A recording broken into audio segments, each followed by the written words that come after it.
வணக்கம். 8 திக்கும் இன்று போதிய தொகுத்து வழங்குவதற்காக நான் ஆர் தேவப்பிரியன். இந்த நேரத்திற்கான தலைப்புச் செய்திகளை பார்க்கலாம். மகர ராசியிலிருந்து கும்ப ராசிக்கு இடம்பெயர்ந்தார் சனீஸ்வர பகவான். திருநள்ளாறு தர்பானேஸ்வரர் கோவிலில் சிறப்பு பூஜையில் பங்கேற்று வழிபட்ட பக்தர்கள்.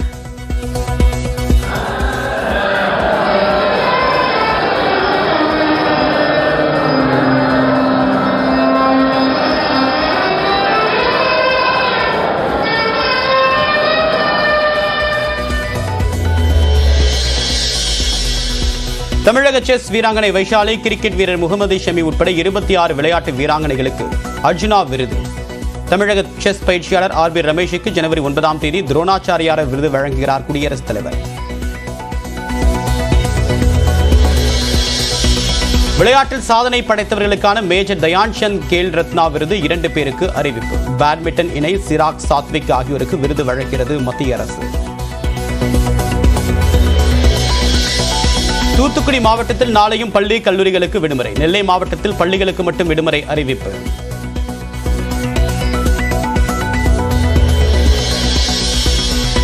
தென்காசி மாவட்டத்தில் நாளை பள்ளி கல்லூரிகள் வழக்கம் போல் செயல்படும். இயல்பு நிலை திரும்பியதால் மாவட்ட ஆட்சியர் அறிவிப்பு.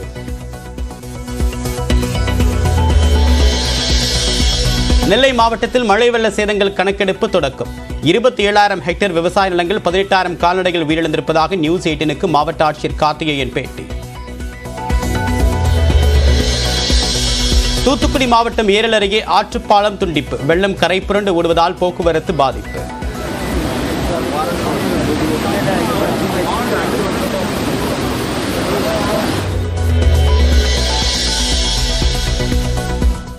ஞாயிற்றுக்கிழமை முதல் ஸ்ரீ வைகுண்டத்தில் ரயிலில் சிக்கி தவித்த பயணிகள் பாதுகாப்பாக சென்னை அடைந்தனர். மீட்பு பணியில் தொடர்ந்து உதவிய நியூஸ் 18க்கு நன்றி தெரிவித்து உருக்கம். நியூஸ் 18 எனக்கு கான்டாக்ட் பண்ணவொன்னே இமீடியட்டாக எனக்கு எல்லா இதுவும் கொடுத்தாங்க. என்னை கான்டாக்ட் பண்ணிக்கிட்டே இருந்தாங்க. காலையில் அங்கே வந்துட்டாங்க. பேட்டி எடுக்கும்போது செய்தியாளர் கேமராமேன் அழுதுட்டாங்க எங்களை பார்த்துட்டு. முதல்ல சந்திச்சது நியூஸ் 18 செய்தி தான் எங்களை சந்திச்சது. வந்ததே போதும், எங்களை மீட் வந்ததுக்கு ரொம்ப நன்றி. தூத்துக்குடியில் நிவாரண முகாமில் தங்க வைக்கப்பட்டுள்ள மக்களுடன் வீடியோ காலில் பேசிய முதலமைச்சர் மு க ஸ்டாலின். மீட்பு பணியில் உள்ள அதிகாரிகளுடன் காணொலி மூலமாக சென்னையில் இருந்து ஆலோசனை.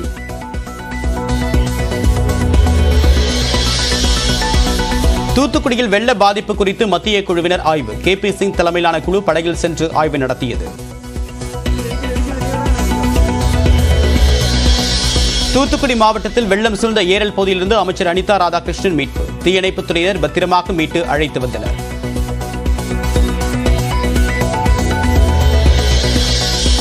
தூத்துக்குடியில் மாநகராட்சியின் வெள்ள நிவாரணப் பணிகளை ஆய்வு செய்த அமைச்சர் கே.என். நேரு. நீரை அகற்றக்கூடிய பணியினை பார்வையிட்ட அமைச்சர் கீதா ஜீவன்.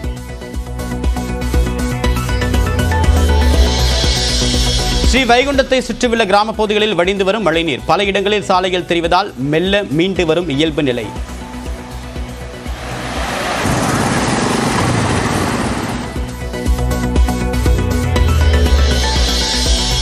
தூத்துக்குடி அருகே 3 நாட்களாக வெள்ளத்தில் தத்தளிக்கும் புல்லாவளி கிராமம். வீடுகளை சுற்றி இடுப்பளவு நீர் தேங்கியிருப்பதால் பள்ளியில் தஞ்சமடைந்த மக்கள்.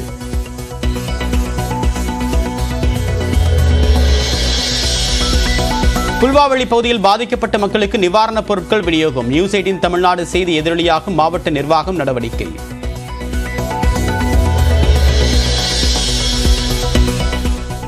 தமிழ்நாட்டில் அடுத்த 7 நாட்களுக்கு கனமழைக்கு வாய்ப்பில்லை. ஒரு சில இடங்களில் மிதமான மழையே பெய்யக்கூடும் என்று வானிலை ஆய்வு மையம் கணிப்பு. முதலமைச்சர் குறித்து அவதூறாக பேசியதாக தொடரப்பட்ட வழக்கில் அடுத்த மாதம் 4ஆம் தேதி ஆஜராக வேண்டும். முன்னாள் அமைச்சர் சி.வி. சண்முகத்திற்கு விழுப்புரம் நீதிமன்றம் உத்தரவு. அடுத்த ஆண்டுக்கான தேர்வு திட்ட அட்டவணையை வெளியிட்டது டிஎன்பிஎஸ்சி. குரூப் 4 தேர்வு ஜூன் மாதத்திலும், குரூப் 2 தேர்வு ஆகஸ்ட் மாதத்திலும் நடத்தப்படும் என்று அறிவிப்பு.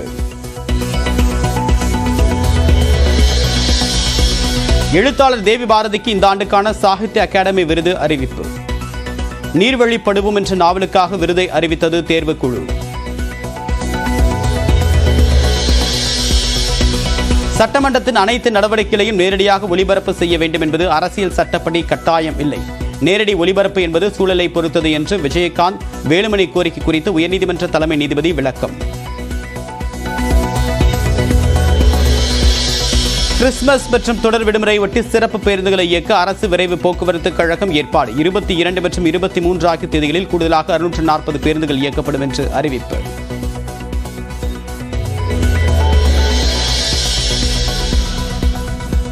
இலங்கை கடற்படையால் கைது செய்யப்பட்ட ராமேஸ்வரம் மீனவர்கள் 8 பேர் விடுவிப்பு. மன்னார் நீதிமன்றம் உத்தரவு. மக்களவையில் முழக்கமிட்டதாக கூறி மேலும் 2 எம்பிக்கள் சஸ்பெண்ட். நடப்பு கூட்டத்தொடரில் சஸ்பெண்ட் செய்யப்பட்ட எம்பிக்களின் எண்ணிக்கை 143 உயர்வு. நாடாளுமன்றத்தில் எதிர்க்கட்சிகளின் குரல் ஒடுக்கப்பட்டு அவமானப்படுத்தப்படுவதாக திமுக எம்பி திருச்சி சிவா புகார். நாடாளுமன்றத்திற்கு வெளியில் நடந்ததை பேசக்கூடிய ஆளுங்கட்சி உள்ளே நடந்த தாக்குதலை பேச மறுப்பதாகவும் குற்றச்சாட்டு.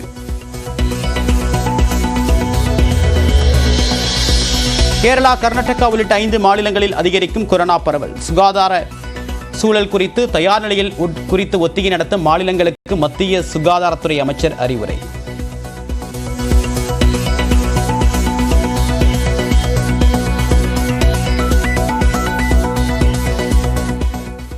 தூத்துக்குடி மாவட்டம் கயத்தாறு அருகே கம்மாப்பட்டியில் இறந்தவரின் உடலை இடுப்பளவு தண்ணீர் தேங்கியிருக்கூடிய ஓடையில் நடந்து சென்று அருகில் உள்ள கல்லறையில் அடக்கம் செய்திருக்கிறார்கள். கூடுதல் தகவலை நிகரான் செய்தியாளர் மகேஸ்வரன். தற்போது அங்கு வெள்ள பாதிப்பு எப்படி இருக்கு, ஏன் இந்த நிலை?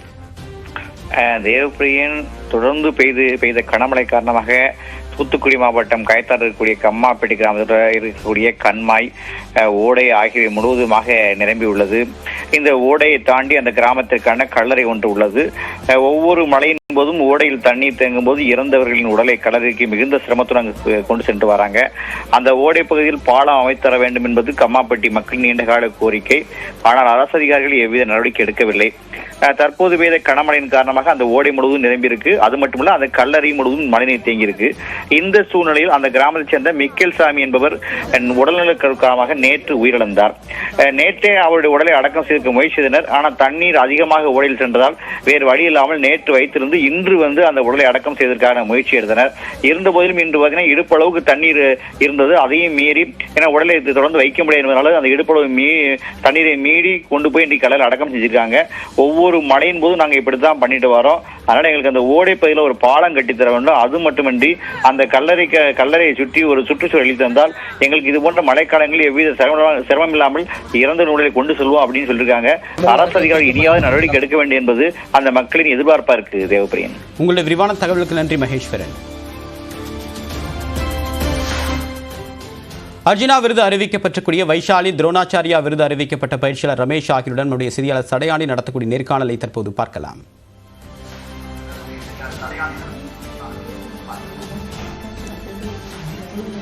நன்றி தேவப்பிரியன். தமிழ்நாட்டிற்கு இன்று ஒரு மகிழ்ச்சியான நாள் என்றுதான் சொல்ல வேண்டும்.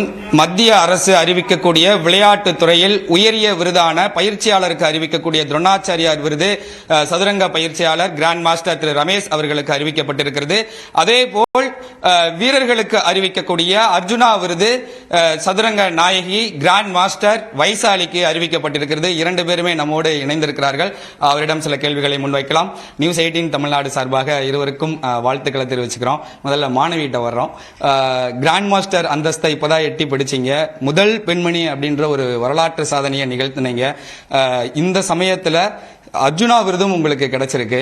ஸோ எப்படி ஃபீல் பண்றீங்க? ரொம்ப சந்தோஷமா இருக்கு. Like very prestigious award sports இருக்கு. ஸோ இன்னைக்கு கன்ஃபார்ம் ஆயிருக்கு. ரொம்ப வெரி ஹாப்பி. லைக் ரமேஷ் சாருக்கும் துரோணாச்சாரி அவார்டு கிடைச்சிருக்கு. லைக் வெரி ஸ்பெஷல் டே எல்லாருக்குமே. நிச்சயமா இரட்டிப்பு மகிழ்ச்சி தான் தமிழ்நாட்டுக்கு. நான் முன்னாடியே சொன்ன மாதிரி தான். சார், உங்கள்கிட்ட ஒரு கேள்வி. பயிற்சியாளர் மற்றும் உங்களுடைய மாணவி 2 பேருக்குமே விருது அனௌன்ஸ் பண்ணியிருக்கிறாங்க. தமிழ்நாடே கொண்டாடிக்கிட்டு இருக்கு. நீங்க எப்படி ஃபீல் பண்றீங்க? ரொம்ப மகிழ்ச்சியா ஃபீல் பண்றேன். அண்டு அனைவருக்கு முன்னாடி வைஷாலி அவர்களுக்கு என்னுடைய பாராட்டுகளை தெரிவிச்சுக்கிறேன். வைஷாலியை பொறுத்த வரைக்கும் ரொம்ப கடின உழைப்பாளி. நிறைய பேர் மகளிரில் நான் பயிற்சி கொடுத்துருக்கேன். அண்டு நிறைய பேரால் கிராண்ட் மாஸ்டர் பட்டம் வாங்க முடியல. 12 வருடங்களுக்கு பிறகு இந்தியாவை சேர்ந்த ஒரு இளம் பெண், அதுவும் தமிழகத்தை சேர்ந்த வைஷாலி கிராண்ட் மாஸ்டர் பட்டத்தை வாங்கியிருக்காங்க. அது மட்டும் இல்லை, உலக அளவில் வேர்ல்ட் சாம்பியன்ஷிப் போட்டிக்கான குவாலிஃபிகேஷன் போட்டி கேண்டிடேட்ஸ்னு சொல்லுவாங்க. அதில் உலகத்திலேயே சிறந்த 8 பேர் மட்டும்தான் பங்கேற்க முடியும். அதில் 8 பேரில் ஒருத்தியாக வைஷாலி அவர்கள் செலக்ட் ஆயிருக்காங்க. ஃபிடே கிராண்ட்ஸ்னு ஒரு மிக கடுமையான போட்டியில் வின் பண்ணி. ஸோ இது எல்லாமே இந்த கடந்த 2-3 மாதங்களில் நடந்திருக்கு. அதோடு அவர்களுக்கு அர்ஜுனா அவார்டு கிடைச்சதும் ரொம்ப சந்தோஷமாக இருக்குது. நிச்சயமா சார். வைசாலியாக இருந்தாலும் சரி, பிரகானந்தாக இருந்தாலும் சரி, கிராண்ட் மாஸ்டர், அர்ஜுனா விருது அப்படின்னு சொல்லி அடுத்தடுத்து விருதுகளை வாங்கி குவிச்சுக்கிட்டு இருக்காங்க. ஒரு பயிற்சியாளருக்கு, ஒரு குருவுக்கு செய்யக்கூடிய ஒரு காணிக்கையா அவங்க எல்லாத்தையுமே கம்ப்ளீட் பண்ணிட்டாங்க அப்படின்றத நாங்க பாக்குறோம். சார், நீங்க எப்படி ஃபீல் பண்றீங்க? அதான் இது வந்து ஒரு குருன்ற ஸ்தானத்தை பார்க்கும்போது நம்ம எதையும் எதிர்பார்த்து செய்யக்கூடாது. அண்டு என்னுடைய மாணவர்களுக்கும் அதை நான் சொல்கிறேன், நீங்கள் கடினமான உழைப்பு மேற்கொள்ளணும். அண்டு நம்மளுடைய பாதையில் நம்ம முன்னேறி சென்று கொண்டே இருக்கணும். அதுக்கு என்னென்னலாம் நம்ம செய்யணுமோ எல்லாத்தையும் நம்ம செஞ்சிடணும். நமக்கு என்ன எப்போ கிடைக்கணுங்கிறது நமக்கு அந்த நேரத்தில் கிடைக்கணும்னு நம்பி நம்ம செய்யணும். அந்த மாதிரி இருந்தால் தான் நம்மளோட முழு முனைப்போடு நம்மளுடைய எஃபர்ட்டில் கவனத்தை செலுத்த முடியும். அதை பிரகடனமும் சரி, வைஷாலும் சரி ரொம்ப நல்லா பண்ணிட்டு இருக்காங்க. பெருமையாக இருக்கு. நிச்சயமா சார். குருவுக்கு செய்யக்கூடிய கடமையை செஞ்சு முடிச்சிட்டாங்க வைசாலியும் பிரகானந்தனும். பிரகானந்தன் ஏற்கனவே அர்ஜுனா அவார்டை அலங்கரிச்சிட்டாரு. அடுத்து நீங்களும் ஒரே வீட்டில் 2 அர்ஜுனா விருது இருக்க போகுது. தமிழ்நாட்டிலையும் சரி, இந்தியாவிலையும் சரி இந்த மாதிரி இருக்கிறதுக்கு வாய்ப்பே இல்லைன்னு தான் நினைக்கிறேன். ஏற்கனவே சதுரங்க வரலாற்றில் இந்த உலகத்திலேயே யாருமே வந்து ஒரு அக்காவும் தம்பியும் கிராண்ட் மாஸ்டராக இருந்ததே கிடையாது. அந்த மாதிரி ஒரு சாதனை, மீண்டும் ஒரு மறக்க முடியாத ஒரு சாதனை. எப்படி இருக்கு? வீட்டில் அம்மா அப்பாட்ட பேசுனீங்களா? என்ன சொன்னாங்க? இன்னும் அப்பாட்ட பேசல, அம்மாட்ட பேசினா அவங்க ரொம்ப சந்தோஷமா இருக்காங்க. அண்ட் 2 பேர் சக்ஸஸ்க்கு நிறைய பேர் சுற்றி சப்போர்ட் பண்ணியிருக்காங்க த்ரூ அவுட் இவ்வளோ வருஷ ஜேர்னியில். என்னோட ஃபர்ஸ்ட் ட்ரெயினர் தியாகராஜன் சாராக இருக்கட்டும், இப்போ வந்து ரமேஷ் சார், சந்தீபன் சாரோட ட்ரெயின் பண்ணிட்டு இருக்கேன். And like school, Velammal school, MOP Vaishnav college, and சுற்றி நிறைய ஃபேமிலியாக இருக்கட்டும், லைக் ஃபுல் பேரண்ட்ஸ், அப்பா அம்மா வந்து அவ்வளோ சாக்ரிஃபைஸ் பண்ணி சப்போர்ட் பண்ணிட்டு இருக்காங்க இன்னமும். அண்ட் எல்லாருக்குமே இந்த டைமில் தேங்க் பண்ணிக்கலாம். எல்லாரும் பேரும் சொல்ல முடியாது, but very grateful to all of them.